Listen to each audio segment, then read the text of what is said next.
Okay, the Lord is good. Praise, glory, and honor be to the Lord God Almighty. Only one God,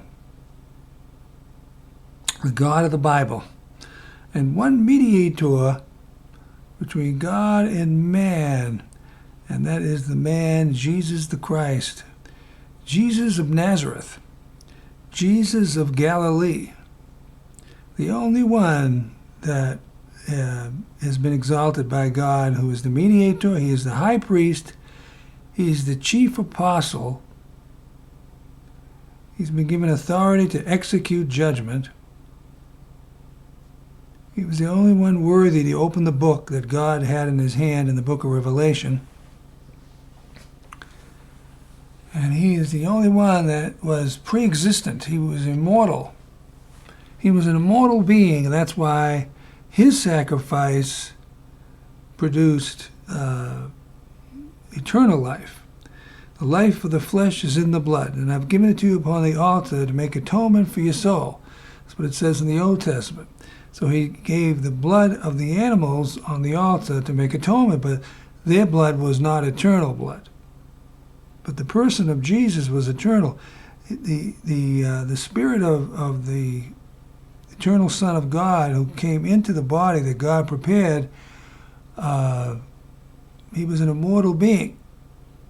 He had glory. He said he had glory with God before the world began. He says he came from heaven, and now he was going to return back to heaven. Very clear. If a religion denies that, or totally denies that, then that's a total blasphemy, falsehood, and I don't see how they can be saved, really, if they deny that, if they rigorously, deliberately, and actively deny that Jesus pre-existed.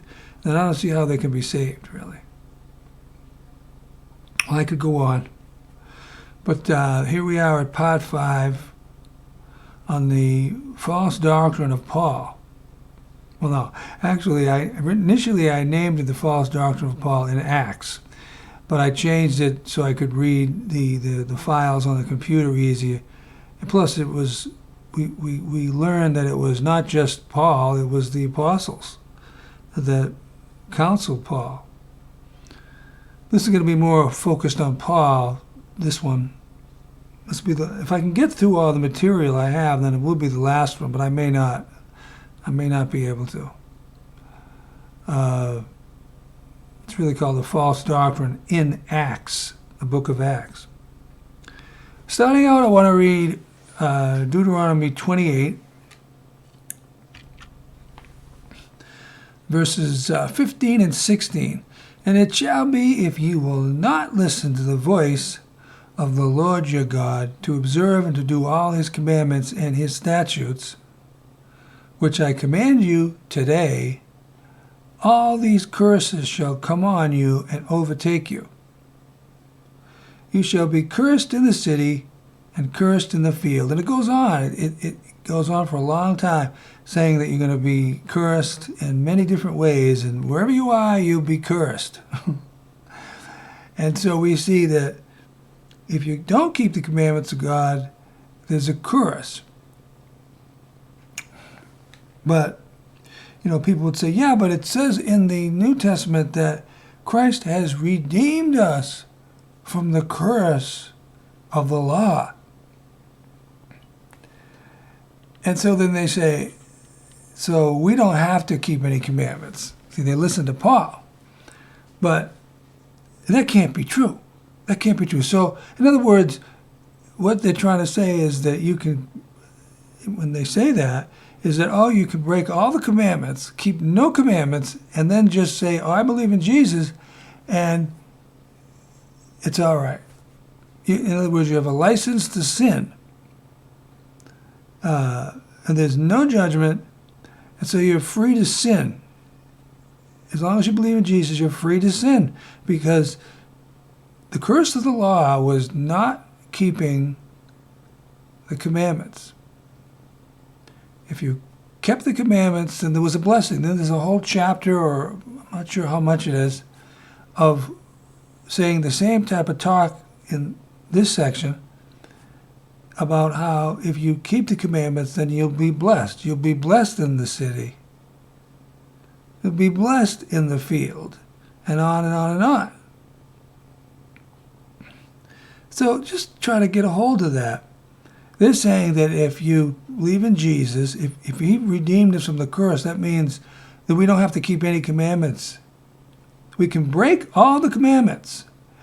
We can have other gods before God. We can break all the 10 commandments, and then that's all right. Well, that can't be. How can that be true?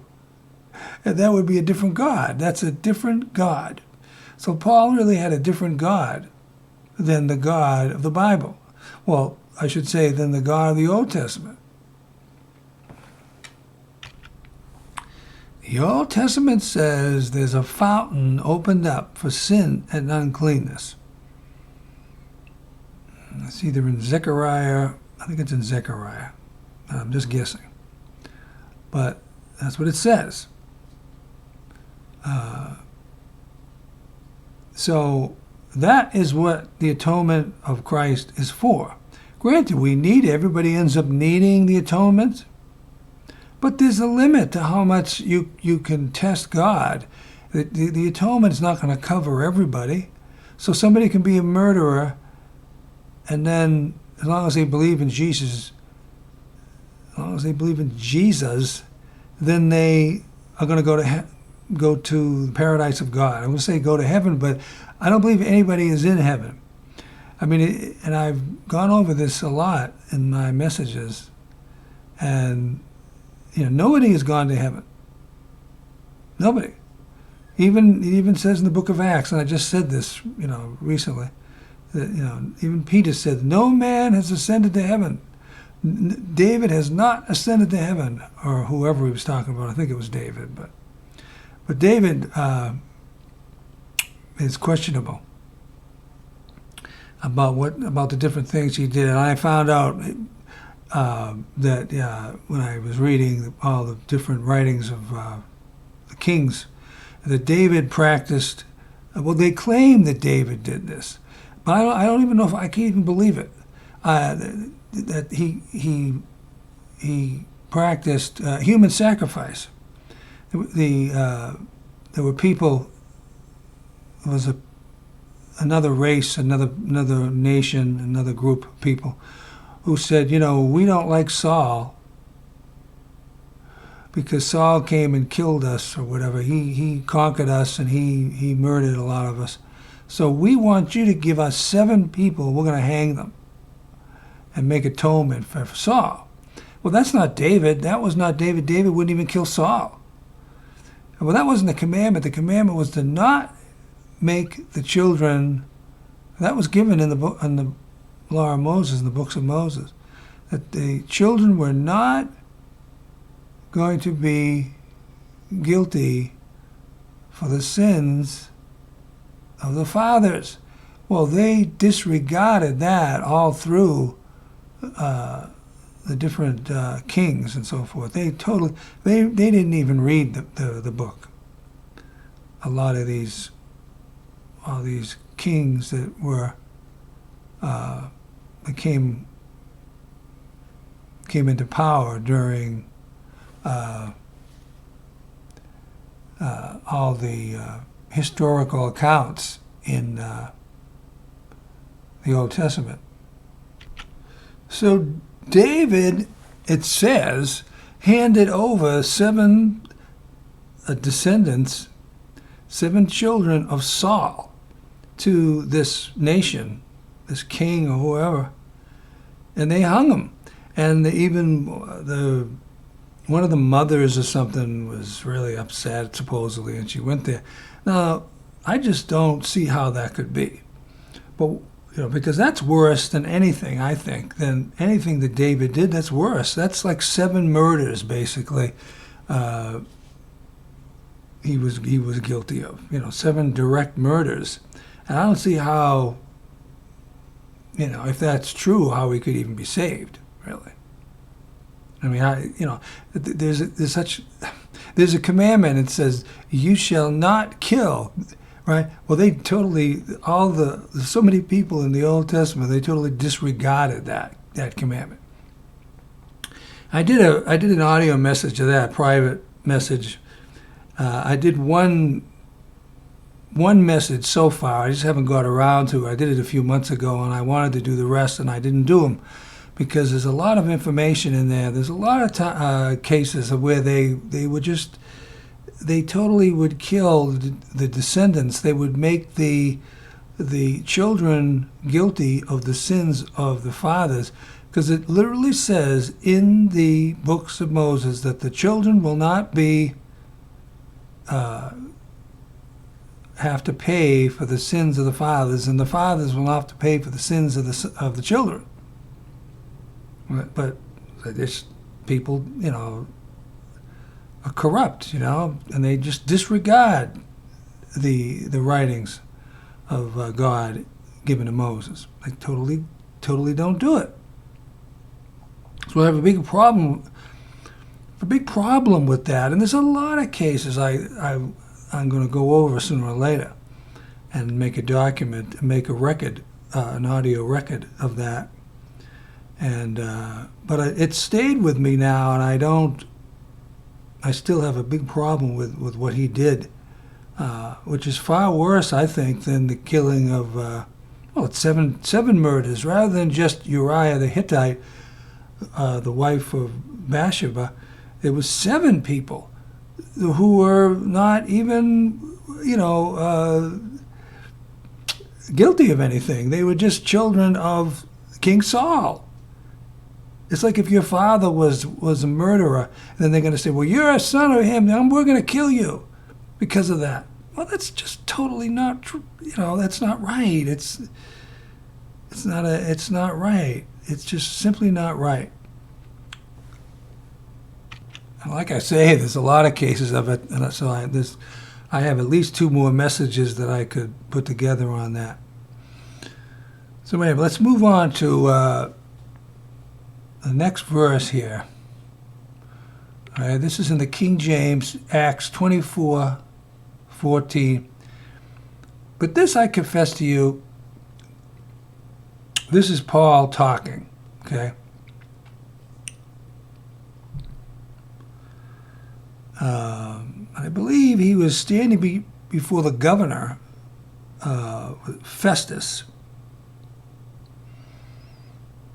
and he was saying this, but this I confess to you, that after the way which they call heresy, so worship I the God of my fathers, believing all things which are written in the law and in the prophets. Well, the first part of this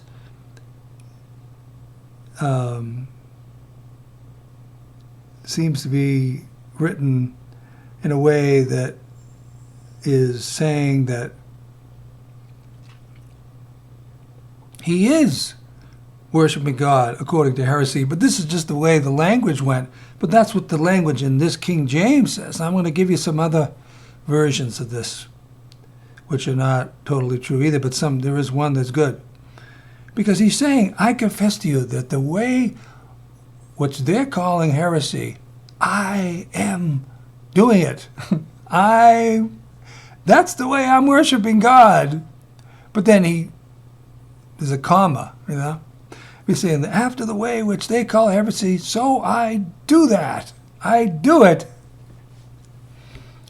Well, that's true. That was true.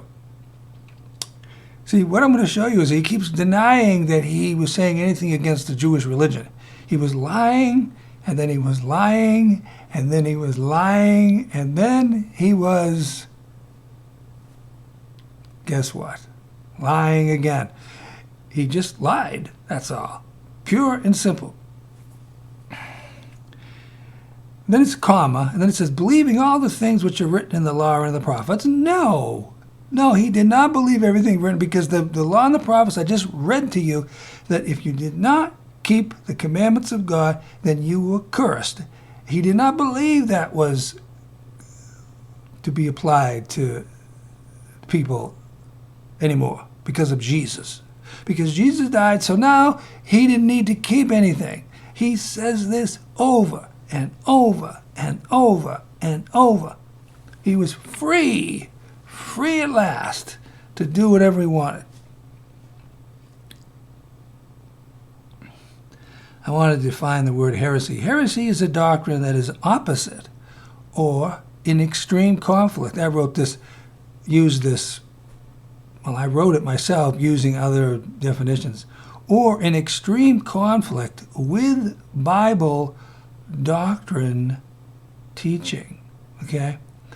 The doctrine of being able to be justified without keeping any commandments is a heresy. It's a total, 100% heretical statement. It's the opposite of what Jesus said, what Moses wrote, what God said, what John, son of Zebedee, said, what James, who wrote the book of James, wrote. It is the opposite. He's saying, you that are justified by keeping the law, you have fallen from grace. Well, that's a falsehood, because grace comes by keeping the law. Not the sacrifices, but the commandments. Remember, there's no commandment to sacrifice animals in the 10 Commandments. It's all about morality. It's all about right and wrong, right over wrong. It's all about the way to live to be in harmony with God. I mean, people break the commandments, and people look at them that are not believers, and they say, oh, that God couldn't be true, because look at the way they live, right? Well, they're not keeping the law of God. They're not keeping the teaching of their God. They don't even know what the teaching of their God is.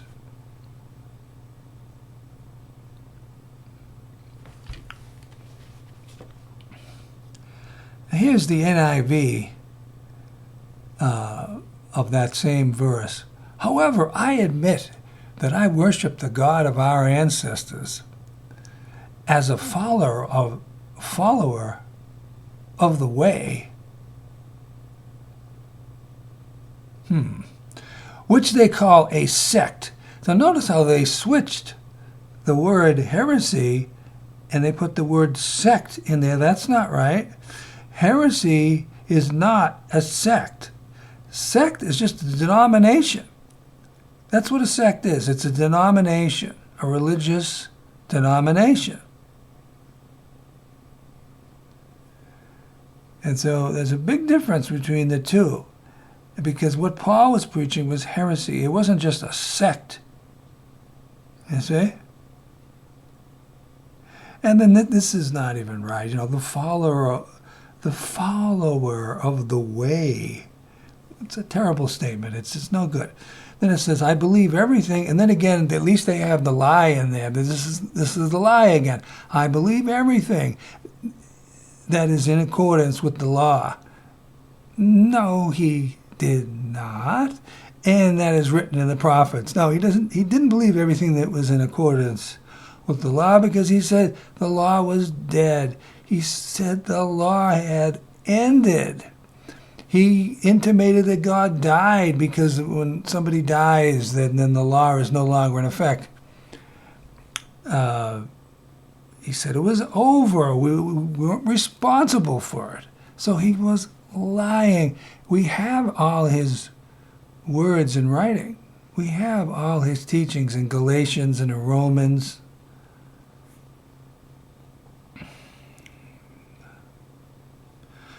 And then here's the version known as the God's Word, GW.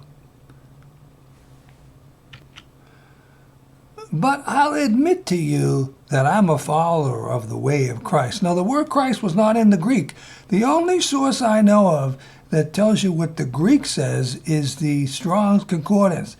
That word Christ does not appear there. Okay, they just put it in there as if he said that. If the Greek, we have to go by what we have for a record. We have Greek manuscripts. I'm going to have to go with that, because what else do we have? We only have the written record of the witnesses, of the people who knew Christ, knew the apostles. So this GW put the word Christ in there. He didn't say that. He said just follower of the way. But they did say the rest, the same thing. They call it sect. They're using that same word, sect. And he's once again claiming that he was serving God, and said he believed everything written in Moses' teachings and the prophets. No, he did not. Not anymore, he didn't. Maybe he did it one time, but then he decided that this was going to be a new religion, the religion of Jesus, and he was going to dump the Old Testament, all the commandments of God in the books of Moses that were given to Moses by God. Then we have the GNB. It's called the Good News Bible. This one is good. This one is actually good. I admit this to you. I worship the God of our ancestors by following that way, which they say is false. That's pretty clear. That because a heresy is something that's false. But I also believe in everything written in the law of Moses. No. But he was saying he did. He even was going through the rites. I went through this, the Nazarite rites. He was trying to say that he did. But then he was preaching. This is what he was doing. He was preaching something different, because we have it in writing. We have constant evidence. We have constant statements made by him in his writings, in his letters, where he did not teach the laws of Moses. He taught the opposite. But he admitted that he was saying one thing to somebody and another thing to the other folks. He says, I am all things to every man, all things to all men. So he was going to say whatever they wanted to hear. The Jews wanted him to say that he believed in the sacrifices of animals. So he actually went ahead and did it. He went ahead and sacrificed animals. But then he went and he taught other people outside of Judea, outside of the area of the Jews. The doctrine, you could say the opposite. He taught them that the law was finished because they were Gentiles. So he said, I'm not going to ask them to do the sacrifices. So I'm going to say to them, you don't have to do any commandments. What happened to the 10 commandments? Maybe he was ignorant. I'd say definitely. To give him the benefit of the doubt, but not to say that he was right. But I don't see how he could be, because he claimed he sat at the feet of whatever that guy's name was. It begins with a G. He claimed he was a great teacher or whatever, and he sat at his feet. Okay, right. Well, apparently that guy didn't know anything either. And if he did, and he taught him the right way, he taught him the 10 commandments, well, he just blew them off. He totally became antagonistic toward all that Moses was given.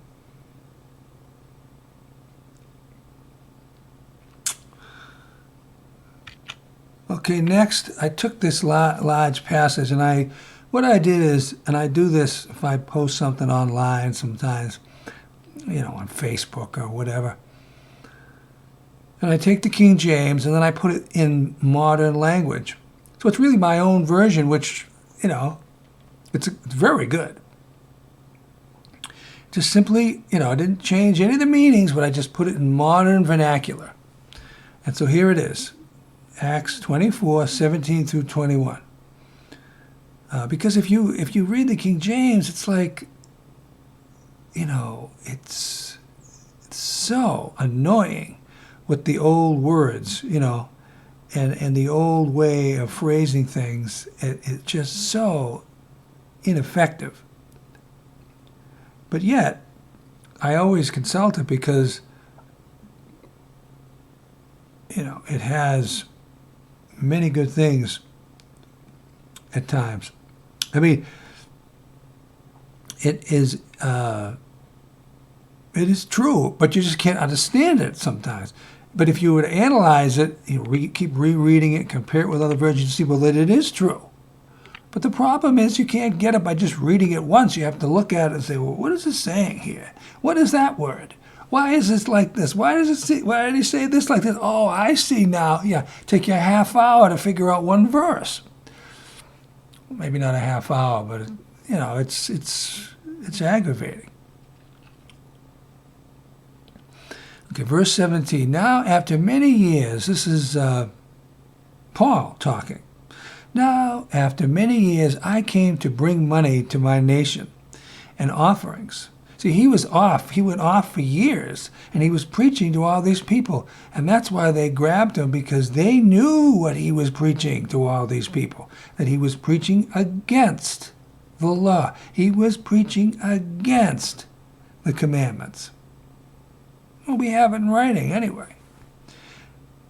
But then certain Jews from Asia found me, because those Jews knew. They were from Asia. They found me, it aggravates me to even read this, they found me purified in the temple. So, see, this is what I was talking about in the last few messages, is that he thought he could fake it and appear to be purified, because he was even admitting here, or saying, that if he did the sacrifices of the Nazirite vow, then he was purified. Well, that goes against, that's an insult to the doctrine of Jesus of Nazareth. That's a total blasphemy. That is a total falsehood. That is a total insult to the doctrine of Jesus of Galilee. All right? To say that he was purified as if he believed that,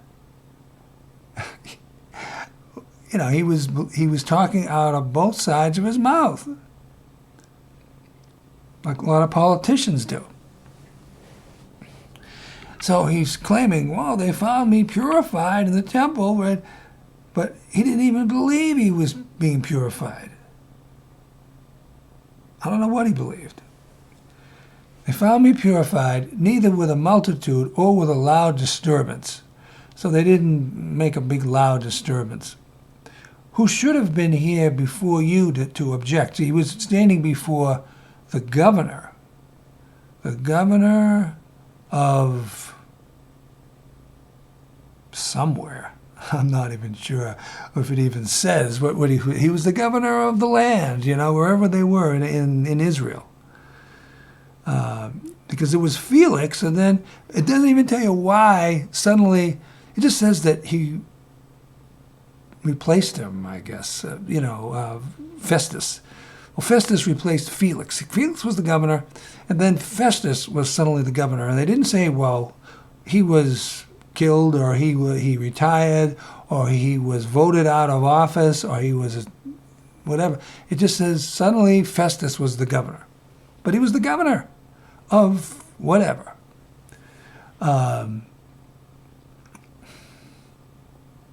So he's saying, these Jews from Asia, they should have been here before you to object if they had anything against me. Or else let them here say, the ones that are there, if they have found any evil doing in me while I stand before the council. And then it goes on to say, except it be for this one thing that I said.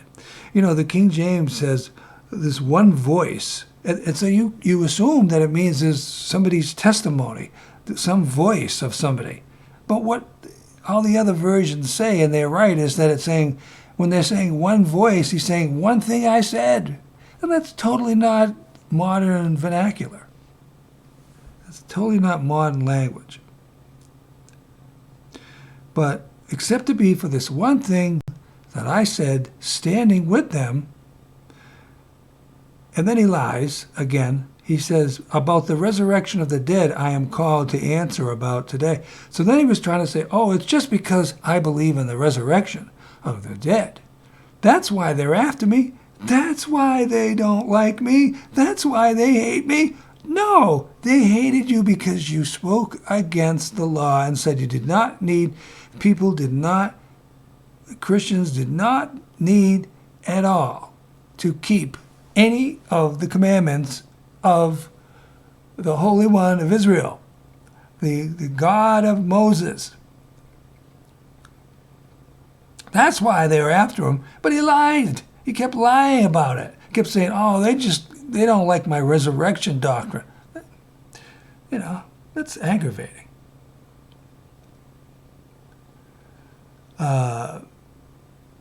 Oh yeah, I even put it here. I left it in here. Here's the King James. Except to be for this one voice.